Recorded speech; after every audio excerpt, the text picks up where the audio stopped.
BRS to Congress ఇదంతా KCR plan B అవునా అనే ఇక్కడ క్వశ్చన్ మార్క్ చూడొచ్చు. అండ్ ఆకర్ష్ కాంగ్రెస్ ఆపరేషన్ అసలు గుట్టు ఏంటి? ఆకర్ష్ కాంగ్రెస్ ఆపరేషన్ అసలు గుట్టు ఏంటి? నిజంగా ఈ బీఆర్ఎస్ టు కాంగ్రెస్ అంటే బీఆర్ఎస్ నుంచి వెళ్ళి బీఆర్ఎస్లో ఉన్న ఎమ్మెల్యేలంతా కూడా ఒక్కొక్కరిగా మూకుమ్మడిగా మూట కట్టుకొని కాంగ్రెస్లో చేరే వైనమైతే మనం చూస్తూ ఉన్నాం. మరి కడియం శ్రీహరి కావచ్చు, వారి కూతురు కావచ్చు, దానం నాగేందర్ కావచ్చు, ఇప్పుడు కేకే మహేందర్ కావచ్చు, ఆయన గద్వాల లక్ష్మి కావచ్చు, మళ్ళా ఇప్పుడు ఎవరు ఊహించని విధంగా పోచారం శ్రీనివాస్ గారు పోయి కాంగ్రెస్లో చేరడం, ఇవన్నీ కూడా కేసీఆర్కు ఒక బిగ్ షాక్ అని చెప్పేసి వార్తలు వస్తూ ఉన్నాయి, చాలామంది అంటూ ఉన్నారు. అయినప్పటికీ కూడా అసలు తెర వెనుక ఇంకో వార్త కూడా చలామణి అవుతూ ఉన్నది. మరి ఆ తెర వెనుక చలామణి అవుతున్న వార్త ఏంటి? బీఆర్ఎస్ టు కాంగ్రెస్ ఇదంతా కేసీఆర్ ప్లాన్ బి అని కొందరు అంటా ఉన్నారు. ఇదంతా కూడా కేసీఆర్ ప్లాన్ బి అని కొందరు అంటా ఉన్నారు. అది ఏ విధంగా? కేసీఆర్ ప్లాన్ బి ఏ విధంగా? గతంలో కాంగ్రెస్ లోక్సభ ఎన్నికలు జరిగినప్పుడు అసెంబ్లీ ఎన్నికలు జరిగినప్పుడు రాష్ట్రంలో కొందరు కాంగ్రెస్ ఎమ్మెల్యేలకు స్వయంగా దీనంతా కూడా మీకు క్లుప్తంగా చెప్పే ప్రయత్నం చేస్తా. గతం నుండి మీకు ఇండెప్త్గా అర్థమయ్యేటట్టు చెప్తా. నేను ఏమైందంటే గతంలో అసెంబ్లీ ఎన్నికలు జరిగినప్పుడు కాంగ్రెస్ బీఆర్ఎస్ బీజేపీకి మధ్య అసెంబ్లీ ఎన్నికలు జరిగినప్పుడు ఆ పోటాపోటీ ఉన్నప్పుడు కేసీఆర్ గారు అండ్ బీఆర్ఎస్ పార్టీ ఏం చేసిందట అంటే కాంగ్రెస్లోని కొందరు ఎమ్మెల్యేలకు కేసీఆర్ స్వయంగా ఫండింగ్ చేసిండట. గెలిస్తే ఈ పార్టీలోకి వస్తారు. ఎప్పుడు ఒకవేళ కాంగ్రెస్ ఎమ్మెల్యేలు గెలిస్తే బీఆర్ఎస్ పార్టీలోకి వస్తారు. ఒకవేళ ఎప్పుడు వీళ్ళు అధికారంలోకి వస్తామని ఫిక్స్ అయిపోయారు, అధికారంలోకి వచ్చిన తర్వాత ఆ కొందరు కాంగ్రెస్ ఎమ్మెల్యేలను లాక్కునే ప్రయత్నం కేసీఆర్ గారు చేయాలని చెప్పేసి ఫిక్స్ అయ్యి ఆల్రెడీ వాళ్ళకి ఫండింగ్ చేసి వాళ్ళ వెనకాలనే ఉండి అటు కాంగ్రెస్ అభ్యర్థికి బీఆర్ఎస్ ఫండింగే చేసింది, ఇక్కడ బీఆర్ఎస్ అభ్యర్థికి బీఆర్ఎస్ వెనుక ఉన్నది. కాంగ్రెస్ అభ్యర్థి గెలిచినా బీఆర్ఎస్ అభ్యర్థి గెలిచినా లాభం ఎవరికి? బీఆర్ఎస్ పార్టీకి, కేసీఆర్కు అని ఇటువంటి వార్తలని గతంలో ఈ వార్తలన్నీ కూడా బాగా చలామణి అయినాయి. అయితే ఇప్పుడు వస్తున్న వార్తలు ఏంటంటే నిజంగా అవన్నీ కూడా వాస్తవాలే. గతంలో కాంగ్రెస్ ఎమ్మెల్యేలకు అసెంబ్లీ ఎన్నికల సమయంలో కేసీఆర్ స్వయంగా ఫండింగ్ చేసిండు. కాకపోతే అనుకున్నట్టు బీఆర్ఎస్ పార్టీ అధికారంలోకి వచ్చిన తర్వాత కాంగ్రెస్లోని ఆ ఎమ్మెల్యేలను లాక్కుందాం అనుకున్నాడు.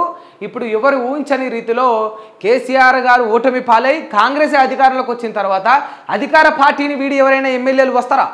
ఎంత ఫండింగ్ చేసినా కూడా తిరిగి మీ ఫండింగ్ మీకు ఇస్తామంటారే తప్ప అధికార పార్టీ నుంచి వెళ్ళి వచ్చే సమస్య వచ్చే పరిస్థితులు ఎక్కడైనా ఉంటాయా అంటే అసలు ఉండవు, ముమ్మాటికి అది సాధ్యపడదు. సో అట్లా ఫండింగ్ చేసిన ఎమ్మెల్యేలు కూడా కాంగ్రెస్కే పరిమితం అయిపోయినరు. బీఆర్ఎస్లో ఉన్న ఎమ్మెల్యేలను ఇప్పుడు ఎట్లా మళ్ళీ అధికారాన్ని చేజిక్కించుకోవాలి, ఎట్లా కాంగ్రెస్ను కూల్చాలి, ఎట్లా కాంగ్రెస్ భరతం పట్టాలనే ఆలోచన ధోరణిలో ఇదంతా కూడా కేసీఆర్ ప్లాన్ బి అని అంటా ఉన్నారు. చాలామంది రాజకీయ నిపుణులు కావచ్చు, చాలామంది చెప్తున్న విశ్లేషకులు కావచ్చు ఏమంటా ఉన్నారంటే ఆ ఎమ్మెల్యేలను తిరిగి తెచ్చుకోవడానికి ఇక్కడ నుండి ఒక 5గురిని 10 మందిని పంపి అక్కడి నుంచి వెళ్ళి తెచ్చుకుంటే అప్పుడు కేసీఆర్ పైన వ్యతిరేకత అనేది ఉండదు. బీఆర్ఎస్ నుంచి వెళ్ళి మొదట పంపి ఆ తర్వాత కాంగ్రెస్ నుంచి వెళ్ళి లాక్కుంటే కేసీఆర్ పైన వ్యతిరేకత ఉండదు. ఆటోమేటిక్గా రేవంత్ సర్కారుకు ఒక వ్యతిరేకత తీసుకురావడం కోసమే రేవంత్ పైన ప్రజల్లో ఒక అనుమానం కావచ్చు, ఇంకోటి కావచ్చు రేకెత్తించాలనే ఉద్దేశంతోనే మొదట కేసీఆర్ తన ఎమ్మెల్యేలను అక్కడ పంపి ఆ తర్వాత అక్కడి నుంచి ఎమ్మెల్యేలను తీసుకువచ్చే యత్నంలో ఆలోచనలో ఉండడని చెప్పేసి చాలామంది అంటూ ఉన్నారు. ఎందుకంటే లోక్సభ ఎన్నికలకు ప్రచారం సమయంలో చాలా క్లియర్గా వెంకటరెడ్డి గారు ఏమన్నారంటే బీఆర్ఎస్ నుంచి 25 మంది ఎమ్మెల్యేలు నాతో టచ్లో ఉన్నారని చెప్పేసి వెంకటరెడ్డి గారు అంటే కాంగ్రెస్ నుంచి బీఆర్ఎస్కి రానికి ఎంతమంది రెడీగా ఉన్నారో నేను చెప్తా, రాయవా నువ్వు లెక్క రాయి, నేను చెప్తా కాంగ్రెస్ నుంచి బీఆర్ఎస్లోకి రానికి ఎంతమంది రెడీగా ఉన్నారో నాకు తెలుసు, ఒక 6 నెలలు ఆగరాదు కేసీఆర్ ఏందో చూపెడతా అని కేసీఆర్ అన్నాడు. నిజంగా ఆ మాటల వెనుక అంతర్యం ఇదేనా మరి అనే ఒక క్వశ్చన్ మార్క్ కూడా జనాల్లో, రాజకీయ విశ్లేషకుల్లో, రాజకీయ నాయకుల్లో ఈ క్వశ్చన్ మార్క్ అనేది రైజ్ అవుతూ ఉన్నది. వాస్తవానికి నిజంగా ఆకర్ష్ కాంగ్రెస్ ఆపరేషన్ అసలు గుట్టు ఏంది అని ఒకసారి చూసుకుంటే నిజంగా ఈ ఆకర్ష్ కాంగ్రెస్ అనేది అందరూ కాంగ్రెస్ను ఆకర్షించే విధంగా కాంగ్రెస్కు రావాలి, కాంగ్రెస్ అందరినీ స్వాగతిస్తుంది. గతంలో చాలా క్లియర్గా రేవంత్ రెడ్డి గారు చెప్పిండ్రు. ఆ వైనం మనందరం కూడా చూసినాం, మన చెవులారా మనం విన్నమే.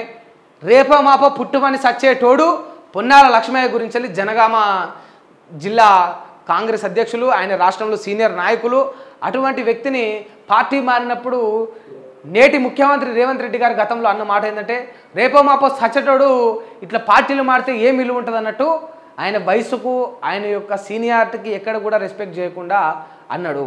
మరి అట్లనే వ్యక్తి పోచారం శ్రీనివాస్ కావచ్చు, he's not a young person. Also Kadiyam Srihari is also not a young person. వీళ్ళందరూ కూడా పొన్నాల లక్ష్మయ్య తోటోళ్ళే, ఒక బయలు చదువుకున్న వాళ్ళు లెక్కనే ఉంటారు. వీళ్ళంతా కూడా ఒక తరగతి ఒక ఏజ్ గ్రూప్ వాళ్ళు లెక్కనే ఉంటారు. సరే, కాకపోతే ఓ ఏడాది 2 ఏళ్ళు కొంచెం అటు ఇటు ఉండొచ్చు, కానీ వీళ్ళంతా కూడా ఇంచుమించు ఒక కేటగిరీకి చెందిన వాళ్ళే కదా. నీ పార్టీ నుంచి వెళ్ళి ఒకరు మారినప్పుడు, నీ పార్టీని వదిలి ఒకరు పోయినప్పుడు రేపో మాపో సచ్చేటోనికి పార్టీల మార్పు అవసరమా అని ప్రశ్నించిన రేవంత్ రెడ్డి గారు ఇప్పుడెందుకు అదే రేపో మాపో అనేటట్టు ఉన్న వాళ్ళని ఎందుకు స్వాగతిస్తుండు అనే ఒక క్వశ్చన్ మార్క్ కూడా జనాల్లో ఉన్నది.